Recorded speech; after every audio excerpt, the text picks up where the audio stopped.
Alright, so I'm sitting in my car yesterday during my lunch break, just trying to eat a sandwich and decompress from a hectic morning at work. And I've got ESPN radio playing, because that's what I always listen to during lunch. First Take comes on, and normally I might just zone out a bit while I'm eating, but then I hear Stephen A. Smith absolutely losing his mind about the Golden State Warriors and the Jonathan Kuminga trade. And I'm like, okay, I need to actually pay attention to this, because Stephen A. sounds genuinely angry. So I put down my sandwich and really focus on what I'm hearing. And there's Stephen A. on the show with Mad Dog Russo and Molly Karam. And you can tell from the fury in Stephen A.'s voice that he's about to go on an epic rant about how badly the Warriors have screwed everything up. Hey, what's up, everyone? Real quick before we get into everything. That like button is literally what determines if this reaches hundreds or thousands of fans. Takes 1 second, but makes a huge impact on the channel's growth. Just smash that like button right now. It's the easiest thing you can do. But honestly, the biggest way to support this content. Every single like pushes this further, so hit it now. Stephen A. opens the segment by talking about how the Warriors traded Jonathan Kuminga and Buddy Hield for Kristaps Porzingis yesterday. And he's absolutely livid about this move. He's going on about how after years of holding on to Kuminga and refusing to trade him for guys like Pascal Siakam or OG Anunoby or Lauri Markkanen, the Warriors finally move him and they get back a guy who literally cannot stay on the basketball court. Stephen A. says Porzingis has an autoimmune disease called POTS. He has Achilles tendonitis. He's played in only 17 games this season out of 52 possible games. And the Warriors are acting like this is somehow going to help them compete for a championship. He's yelling about how this is a pure salary dump. Porzingis is on an expiring contract worth $30.7 million that comes off the books at the end of the year. So this is purely a financial move by Joe Lacob and Mike Dunleavy to save money. Mad Dog is nodding along and he says, yeah, this is embarrassing for the Warriors. They basically told Steph Curry to screw off. All Steph has asked for is a chance to compete for another ring, and the front office keeps making moves that make them worse. Then Stephen A. starts going through the history of the Warriors' two-timeline approach and how it's been an absolute disaster. He talks about how Joe Lacob, after winning the championship in 2022, said he was excited about the young guys like Kuminga and Moody and Wiseman, and how everyone thought the two-timeline approach was brilliant because they won. Stephen A. says, but none of those young guys actually played during the championship run, and Lacob had the arrogance to act like he was some genius for drafting a bunch of 18-year-olds to play alongside 30-plus-year-old championship veterans. He goes through the draft picks one by one.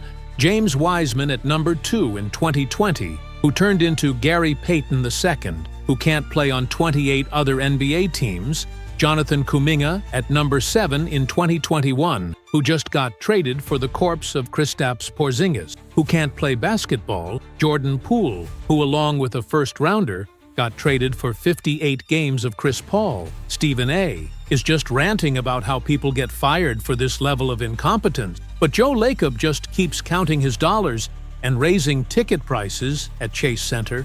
Molly jumps in at this point and asks what the Warriors should have done differently. Stephen A. says they should have packaged all those young players and picks together to go get a star. They had opportunities to trade for guys who would have actually helped them compete. But Lacob's pride and hubris wouldn't let him admit the two-timeline approach was a failure. He mentions that the Warriors passed on trading for Pascal Siakam. They passed on OG Anunoby. They wouldn't include picks for Lauri Markkanen. They passed on Alex Caruso. They passed on Malik Monk and a first-round pick. Stephen A. says, and now what do they have to show for it? Kristaps Porzingis, who's played 17 games this season and probably won't play much for the Warriors either. Mad Dog says, yeah. And the crazy part is that other teams with similar or even fewer assets made big moves. The Grizzlies traded Jaren Jackson Jr. to the Jazz. Anthony Davis got traded to the Wizards. Teams were being aggressive while the Warriors sat on their hand. But then Stephen A. pivots to something that really caught my attention and made me actually stop eating my sandwich completely. He says, but you know what? Instead of trading for a broken-down Kristaps Porzingis, who can't stay healthy, the Warriors should have been targeting young players who fit their system and can actually contribute. And that's when Stephen A. drops a name I wasn't expecting. He says one player who would have made way more sense for the Warriors to trade for is Jared McCain from the Philadelphia 76ers, who just got dealt to the Oklahoma City Thunder. When I hear this, I'm like, wait, what? Jared McCain to the Warriors? That actually makes a lot of sense when you think about it. Stephen A. starts breaking down why McCain would have been perfect for Golden State, and honestly, the more he talks about it, the more I'm like, yeah, this would have been such a better move than Porzingis. He says, look, McCain is a young shooting guard who can really shoot the basketball. He shot over 40% from three in college at Duke. And the Warriors' entire system is built around having multiple shooters who can space the floor and knock down catch-and-shoot threes. Stephen A. says, imagine having McCain coming off the bench, providing instant offense, running around screens like Steph Curry does, getting open looks and knocking them down. He talks about how the Warriors desperately need scoring punch off the bench. Their second unit has been terrible all season, and McCain could have provided exactly that. Mad Dog immediately asks how much McCain would have cost to acquire. Stephen A. says, that's the beautiful part. McCain went to Oklahoma City for a first-round pick and 2 second-rounders, which is way less than what it would have taken to get some of the other guys the Warriors were supposedly interested in. He says the Warriors could have easily outbid that with Kuminga plus picks, or they could have put together a package of Moses Moody plus multiple second-rounders, and probably gotten McCain without giving up Kuminga at all. Stephen A. talks about how McCain is only 21 or 22 years old, he's on a cheap rookie contract, and he fits the timeline of what the Warriors should be building towards, which is the post-Steph era. Mad Dog says, but McCain hasn't really played much this season in Philadelphia. He's been stuck behind Tyrese Maxey and Kelly Oubre and Quentin Grimes in the rotation. So how do we know he's actually good? Stephen A. fires back and says that's exactly why you buy low on him. He's a talented player who just needs an opportunity and a change of scenery. And playing in Golden State's system where the ball moves and there's constant off-ball movement would be perfect for his skill set. He talks about how McCain shot the ball extremely well in college. He has legitimate NBA range, and he's shown flashes when he has gotten minutes in Philly. Stephen A. says the problem is that the Sixers have too many guards, and McCain's been dealing with some injury issues. But if he's healthy and in the right system, he could be a really productive player. Mad Dog says that's fair, but you're also taking a risk on a guy who's barely played at the NBA level, whereas, at least with Porzingis, when he's healthy, he's a proven commodity. The conversation shifts to talking about how dysfunctional the Warriors' front office has been. Stephen A. gets really passionate about this, talking about how Joe Lacob is a liar, who told the media there was no such thing as the two-timeline approach after spending years defending it when it clearly wasn't working. He says Lacob's fingerprints are all over the terrible decisions this franchise has made, from drafting James Wiseman over LaMelo Ball to holding on to young players too long instead of trading them when their value was highest, to now trading Kuminga for a guy who can't play. Stephen A. also brings up how Lacob didn't want to give Steph Curry a max extension back in 2017 when he was coming off back-to-back MVP, which shows you how little respect Lacob has for the greatest player in franchise history. Mad Dog says, yeah, it seems like Lacob cares more about saving money and being right than he does about actually winning championships. Molly asks them to talk about what this means for Steph Curry's future. Stephen A. says Steph should request a trade immediately. He should tell the Warriors that he's not playing for them anymore, unless they trade him to a contender where he actually has a chance to win another ring. He talks about how Steph is still playing at a top 5 level in the league. He's doing everything he can to drag this mediocre roster to wins, and the front office keeps making moves that make the team worse. instead of better. Stephen A. gets really emotional about this, saying that Wardell Stephen Curry will never play another truly meaningful basketball game as a Golden State Warrior, and that's a shame because he deserves better than this. Mad Dog says, but Steph has been so loyal to the Warriors throughout his career.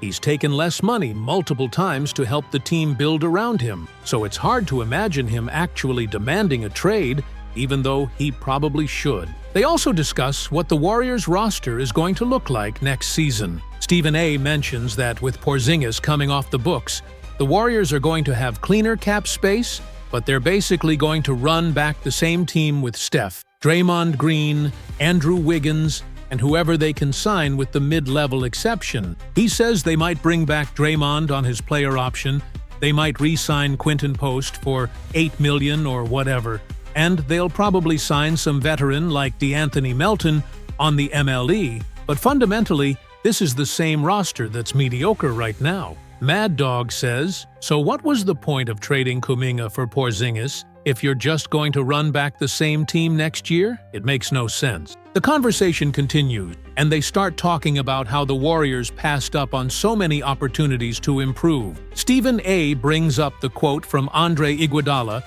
back in 2022, where he said the two-timeline approach was disrespectful to both the championship veterans and the young player. Iguodala said, "You can't expect 18-year-olds to go from the G League to high-leverage playoff games, and you can't put that kind of pressure on them while also disrespecting the veterans who won championship." Stephen A. says Iggy was absolutely right. The whole approach made no sense from the beginning. And now the Warriors are paying the price for Joe Lacob's hubris. Mad Dog says, yeah, they should have just gone all in on Steph's prime years and worry about rebuilding later, but instead, they tried to have it both ways and ended up with neither. Stephen A. also talks about how other teams made big moves at the deadline, while the Warriors did basically nothing.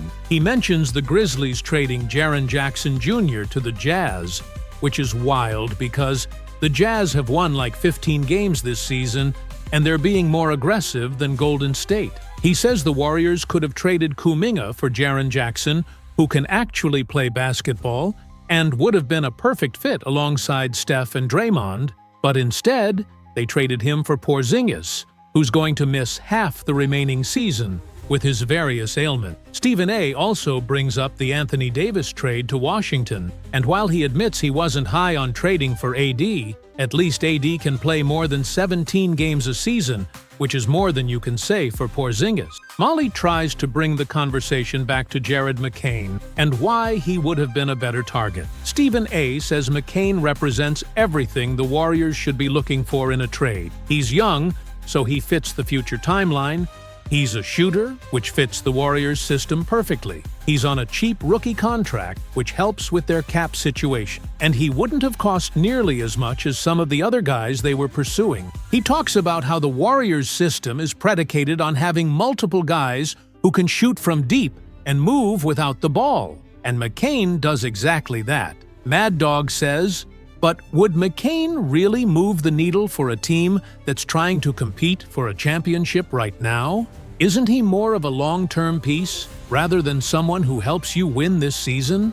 Stephen A. fires back and says, but that's the point. The Warriors aren't competing for a championship this season. Anyway, Jimmy Butler tore his ACL, which killed their chances of trading for him. Giannis isn't getting moved. So why are you trading for Kristaps Porzingis, who also doesn't help you compete this season? At least with McCain, you're getting a young asset who can develop and be part of the next era of Warriors basketball. He says, if you're going to punt on this season anyway, why not get younger and add pieces that make sense for the future instead of taking on an expiring contract for a guy who can't play? Mad Dog says that's actually a really good point. If you're not going all in to win now, then you should be building for the future. And McCain makes way more sense than Porzingis in that context. The segment starts winding down, and they both kind of summarize their position. Stephen A. says the Warriors have completely botched the end of Steph Curry's career. They've made mistake after mistake with the two-timeline approach, and now they've compounded those mistakes by trading Jonathan Kuminga for a player who literally cannot stay on the court. He says Jared McCain would have been a much smarter target because he's young, he fits their system, he's affordable, and he could have been a building block for the post-Steph era. Mad Dog says he agrees that the Warriors have been horribly managed by Joe Lacob and Mike Dunleavy, and McCain definitely would have made more sense than Porzingis, but at this point, the damage is done, and there's no clear path forward for Golden State. Molly thanks them both, and the show goes to commercial. I'm sitting in my car with my half-eaten sandwich, just trying to process everything I heard. And honestly, I'm kind of blown away by how much sense the Jared McCain argument makes. On one hand, I totally see Stephen A's point that McCain would have been perfect for the Warriors system. He's a young shooter who can run around screens and knock down threes, just like Steph does. He's on a cheap rookie contract, which helps with their cap problem, and he represents a building block for the future, rather than just a rental like Porzingis. The Warriors' offense has always been about ball movement and spacing, and having multiple shooting threats, and McCain fits that profile way better than Porzingis, who's a big man that clogs the paint even when he is healthy enough to play. But on the other hand, I can also see some validity to the argument that McCain is unproven at the NBA level. He barely played in Philadelphia this season, and there's no guarantee he would have actually contributed meaningful minutes for the Warriors. Whether they should have pursued him instead of making the Porzingis trade is almost a moot point now because the damage is done. But one thing is absolutely clear from listening to Stephen A. and Mad Dog: the Warriors have completely mismanaged the end of Steph Curry's career, and Joe Lacob's ego and hubris have destroyed what should have been several more years of championship contention with one of the greatest players in NBA history.